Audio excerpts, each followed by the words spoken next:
Hey everyone, I've started the lesson. We are in chapter 4, part A. So we partner with Computer Network, meaning minaz-abi IT training centers. We have, by my right hand, we have uh, Don Teo is an instructors, cybersecurity instructors, and program coordinators. Therefore, I happen to be Itobi Abiodun, a network instructor. This is the learning objective. At the end of the day, we are going to understand this following aspect. Number one, explaining IP address scheme, explaining IP version 4, forwarding, configuring IP network and subnetting, using appropriate tools to test the host and the IP configuration, explain IP version 4 address scheme, troubleshooting IP network and the host. So these are the aim and objective we are going to work with in chapter 4. Moving on, we are going to you can see from this slide we have IP version 4 datagram header. So the IP version 4 datagram header is segmented into various aspects. So we have the upper layer, which is talking about the version, the header length, the total length. So that is the upper layer. Second to the upper layer is actually talking about the fragment offset and the identifications. Coming up with the third layer is talking about time to live, the protocols, and then the checksum. Then the next one is talking about source address. The next layer is talking about destination address. We have the options and we have the data. So you can see how this thing is, how the IP version 4 is being arranged in the packet. Moving on to the next one, we talk about the addressing and forwarding. So now we can see the ISP connecting to the switch or to the router, which is you can have managed switch can operate as a router, and we have the normal router. So the ISP connecting to the router. From the router now we have two layer switches connecting to the client. Now each of these router has been configured based on the based on the specifications. So the IP for the switch A is stated here, and then you can see the switch A has a client 17, client 18, and client 19.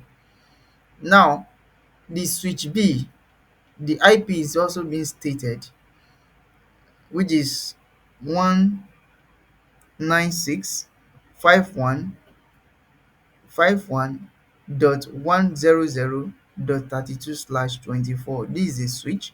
So we have the workstation connecting to the switch. We have the workstation 33, 34, and 35.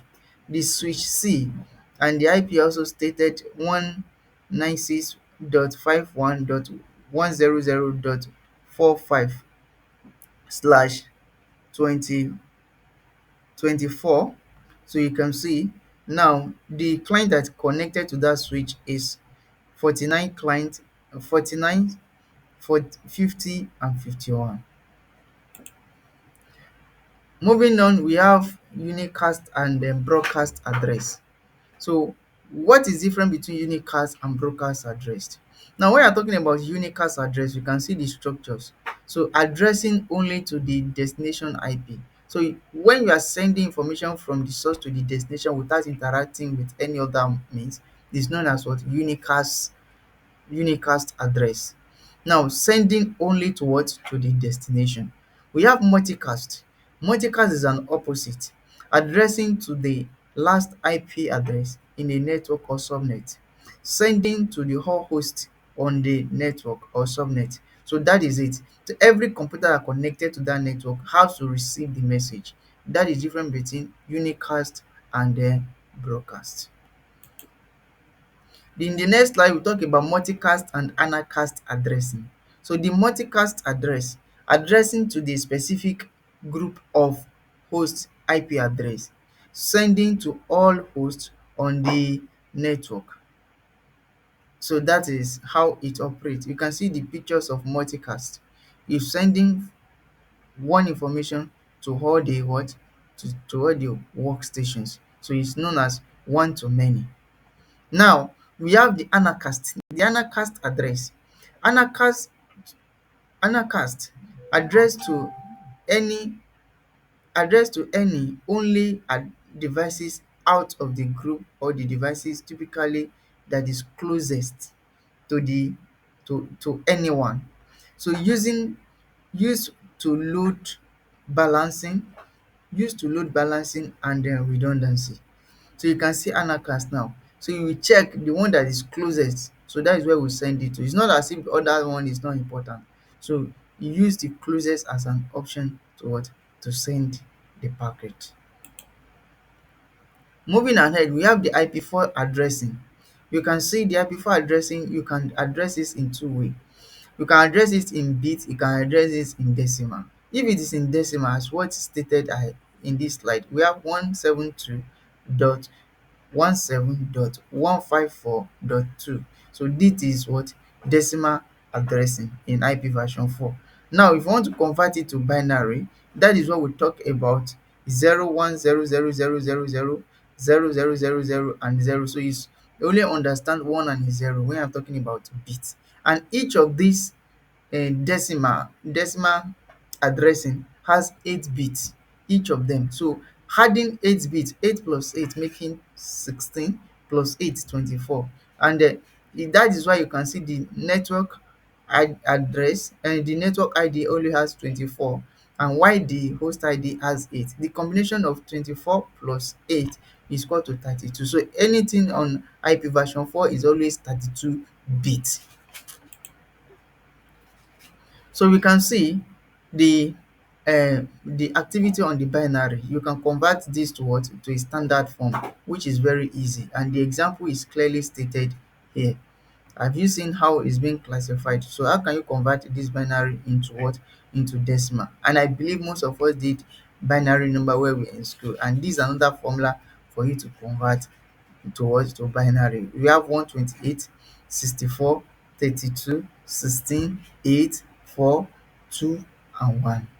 So how do you convert this? So the 22 is what? 2 raised to power 0 is 1, 2 raised to power 1 is 2, 2 raised to power 2 4, 2 raised to power 3 8, 2 raised to power 4 16, 2 raised to power 5 32, 2 raised to power 6 64, 2 raised to power 7 120. That's why we've been able to get that.